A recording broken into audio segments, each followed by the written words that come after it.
Cameron and Ashley had big plans of traveling the country with their kids, and then their new RV started to fall apart. We just don't want this trailer. We put our trust in it, and it continues to fail us. Welcome to the channel. I'm Liz. I get people the help they need when they're stuck in an RV nightmare. That help has included factory repairs, cash settlements, and over $2 million refunded to customers. None of this could have happened without you liking, subscribing, and sharing, making this channel the force that it is. Today, Ashley and Cameron share their scary story of being thousands of miles away from home with their kids when their new RV started to crack and twist. And I'll have Jayco's response later in the video. This is our second RV. We lived in our first trailer for 9 months, had it for multiple years, never had an issue with it. We chose to get a new RV because our kids are older. We have 3 kids, 14, 12, and our youngest is 10. We plan to take a 6-month road trip. We decided on a Toyhauler. The bedroom arrangement for our 3 kids worked the best. I looked at reviews online. There's not a lot out there. And so we ended up looking at kind of the biggest trailers we could find because we're a family of 5 and we have a cat and a dog. It is a 2025 Heartland Cyclone. We paid $101,000 and it was from Paris RV in Murray, Utah. My son and I took a road trip down and picked it up. The more we walked through the unit, the more I realized they really didn't know what they were talking about. They couldn't tell me how to link my cell phone to the system to the point where the service tech said, well, I'm too old to really work with technology, which is a little scary because let's be honest, these new units have a lot of technology built into them. My son and I had a 2-day trip home. So we asked them if they could fill a fresh water tank so we could obviously have a bathroom to use when we stopped for the night. I walked around the other side of the trailer and they were actually filling the black tank flush. Luckily I caught it about 10 minutes into the process, but there was already a lot of water in there. That just kind of summed up the experience of our walk through at the dealership. We hooked up to it that first day and we headed north from Salt Lake back to northeastern Washington. We ended up getting to our destination for the night. We put the slide out, went to bed because you have to put the slide out. And in the morning, we get up early to head out and the slide won't go in. So we are in middle of nowhere, Montana at a harvest host in some guy's field, and we're trying to get a slide in. He was really frustrated when he called me because this is a brand new unit and all of a sudden it's not working. Not only is it not working, he can't get a hold of anybody. He already had a terrible walkthrough. It felt like it was starting to go downhill. I ended up tearing the whole basement storage section apart, seeing if something wasn't hooked up, went through the whole thing, finally got a hold of the dealership 3.5 hours later. And on these units, there's a very cheaply made switch under the bed. And if that switch isn't tripped by the bed going up, the slide won't go in. Well, that switch had disintegrated essentially. So I just had to tie the 2 wires together under the bed to even get the slide in so we could continue on our journey. That was extremely frustrating to be less than 24 hours into owning a unit and already having fairly major issues. It was a rough morning. We should have been home by 1 or 2. We got home way after dark. When you're pulling a almost 48-foot trailer into a place you haven't put it before, dark's not fun. The stress that it created for what should have been kind of a fun adventure kind of ruined it. Got home, parked the trailer. We kind of at that point had 6 weeks to get organized, move into it, so to speak, and kind of decide how we were going to do this whole grand adventure of 6 months on the road. We moved our stuff in, and I walk in, and the kitchen sink is leaking everywhere, and it's pouring out of the front of the cabinet onto the floor. So I crawl under there, and the P-trap I just pulled off in my hand. They didn't put any glue on the PVC to hold the P-trap in, so as soon as the weight of the water got in there, eventually the whole thing just fell off, and we had water running everywhere in the trailer. You're always torn. Do I want to take this trailer in for 3 weeks for a warranty deal, or do I just want to fix it so we can keep going? On that one, I glued the pipe back on. Immediately, you panic and you run to the other sinks. Those 2 were actually sealed correctly. It makes me question what is not sealed in the underbelly of that trailer, and you can't look and see because it's all covered. That's a huge worry still. What else is not sealed correctly in the plumbing system? There was always an odor as the black tanks filled, which we never experienced in our other trailer and all the time we spent in it. But it was always kind of the telltale sign to us that, oh, hey, it's getting full, but it never registered as full when that happened. You just ended up dumping it earlier all the time. We end up going on the road and we're still kind of dealing with these issues. You buy a trailer, you're expecting it to do what it's supposed to do. And if you are not a handyman, like if this was me on my own, I'm not a handy person. So when the faucet breaks on the trailer or when a switch happens, a brand new item, it should work perfectly fine. Like these are things that I wouldn't know how to fix. So this would have gone into the dealership already multiple times. The fact that I have a husband that's handy and knows how to do this was a godsend, but that's not fair to ask your client, the person that's buying your product, to say, hey, hopefully you know how to fix this because a lot of things are going to break. Immediately, we noticed the toilets wouldn't drain properly and they would get clogged, and both toilets did it all the time. My quick fix was take a piece of flexible PEX and just shove it down in the toilet to force things down. They're known to not get the hole cut out all the way when they put the tank in. It's my belief that's still an issue in there. With 2 bathrooms, we have 2 teenage girls and a son. They have their own bathroom in the back that we were excited. So we had 2 bathrooms for 5 people living in here. The back toilet just never really ended up working. So we just used 1 toilet. So we went from 2 toilets to 1. Then with the fridge, we are in Beaver, Utah, middle of winter, and our fridge goes out. The first thing we noticed on the fridge is the light quit working. I YouTubed it. A known issue with the Furrion fridge is if the light goes out, the control board is going out, and then the cooling ends. And about 24 hours later, all the stuff in the freezer had thawed. And I mean, we had obviously frozen chicken, stuff you have in your freezer to be able to cook. We throw everything in a tote, set it outside. The next day it hit 55 degrees. So everything that we had frozen had to go into the dumpster. So we lost probably $500 worth in food, which was really disappointing. And it was like we had to go to the grocery store every day because we couldn't keep anything. At that point, we kind of make a list. I call the dealership because we are 2 hours from where we purchased the rig. We end up having to have the fridge repaired. We find that the black tank is leaking out from the bottom of the unit. The only reason I saw it is there was kind of an icicle hanging there. So when we were in it in the warm weather, you wouldn't ever notice because it'd drip on the ground and evaporate. It turns out the smell we've been having issues with was they never glued the main drain pipe onto the black tank. We went to pick it up 4 days later, and they said they repaired everything with the exception of that back door. It's apparently a motor that has to be replaced. And they said, we will order that part. We know you're on the road, so we'll ship that part to you. And that was the end of the interaction with the dealer. The next stop on our trip was Cottonwood, Arizona, outside of Sedona. We loaded up. It was a 2-day drive to get there. The drive went great.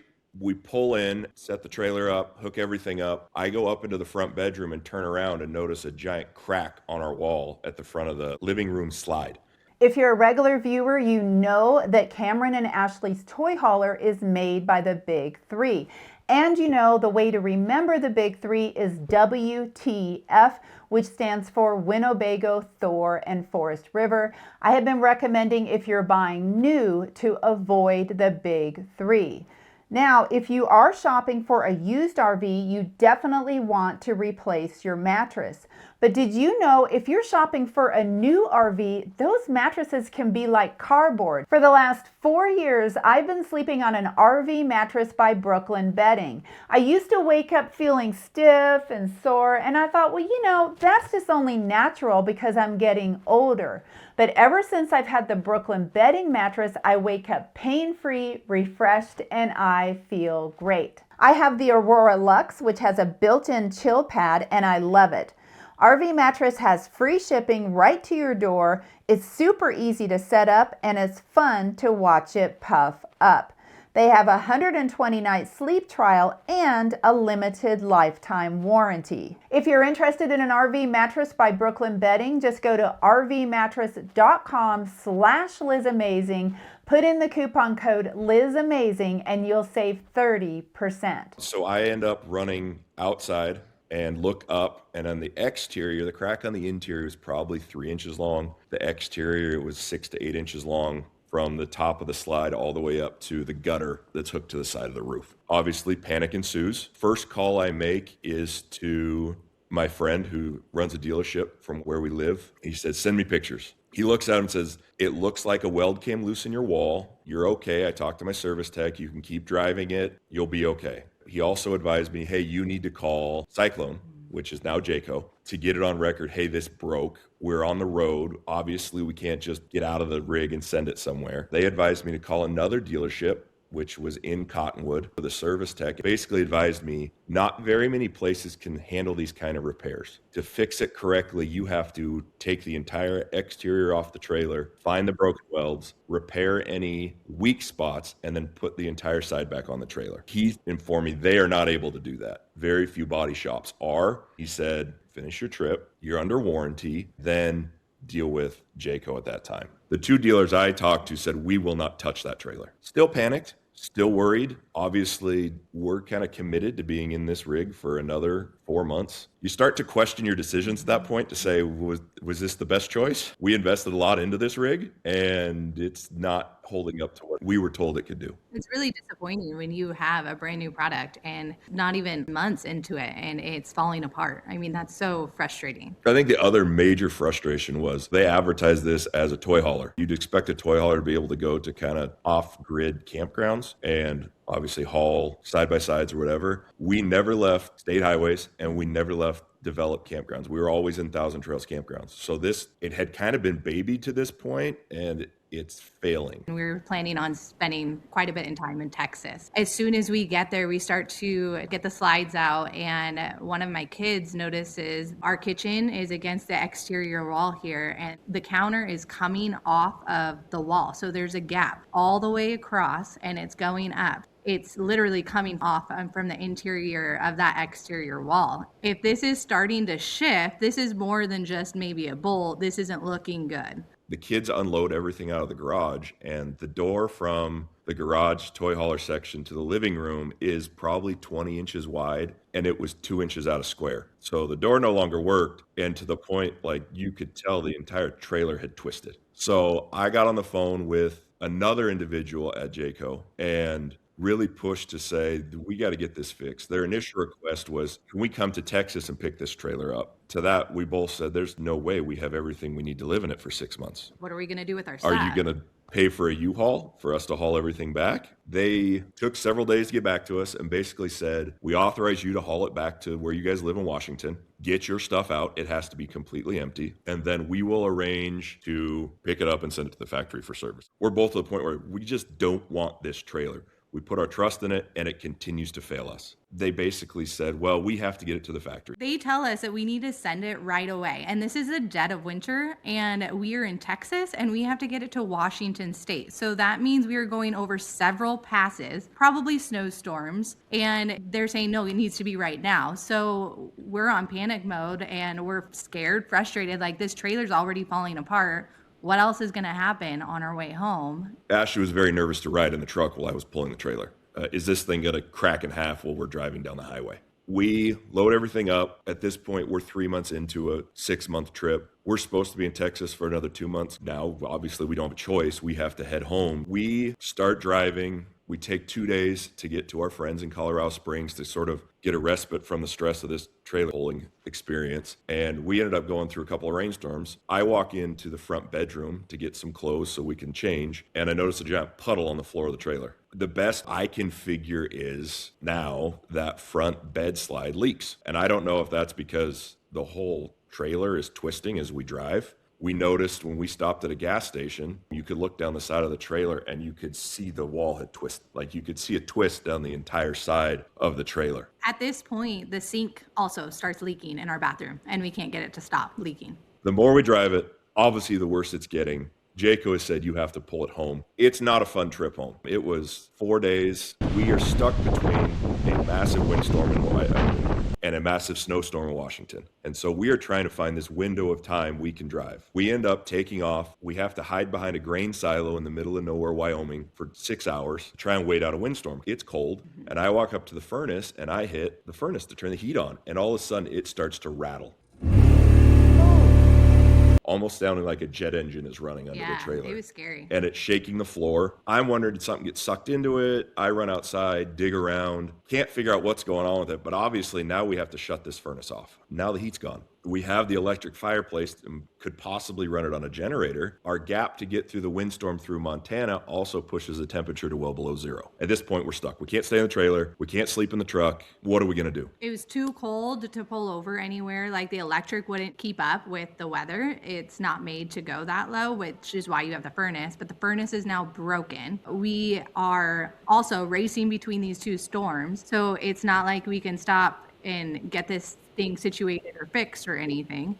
We end up being able to get back on the road at 10:30 at night, and I drive 24 hours straight through with a couple of stops for naps. We literally are sleeping in the car with our children so that we can keep them warm. And he's literally only slept 2 hours in the 24-hour span. I mean, it was terrible. This trailer's not winterized because we were in Texas. I don't have the tools with me to winterize it. It's supposed to stay warm till we get back to Washington to winterize it. And we have our washer and dryer in the back. Now we're dropping way below zero. In my mind, I have to try and beat this weather and get us back before the trailer freezes. We end up making it back to Washington. We empty the trailer out. All the pipes froze underneath. Even the water hookups, they're cracked and broken. The furnace is shot. We do a kind of evaluation of how bad the trailer's broken. The wall between the garage and the kitchen is completely broken. All the cabinets have pulled either off the ceiling or off the walls. I get back in touch with Jayco and say, hey, we are home. We can get this thing going. Let's get it shipped out. And they're like, well, this is a process. We have to take our time. We have to do all our things. They wanted us to take it to a dealership. Perfect. Tell us which dealership. Then the dealership won't call them back. I knew Jayco is owned by Thor. The dealership my friend works at is a Thor dealer. So I'm like, hey, can you guys deal with this thing and look at it? I was told by Jayco they don't cross those lines. You have to be a Jayco dealer, not a Thor dealer. To me, that's frustrating. If Thor's the parent company, they should kind of stand behind their product.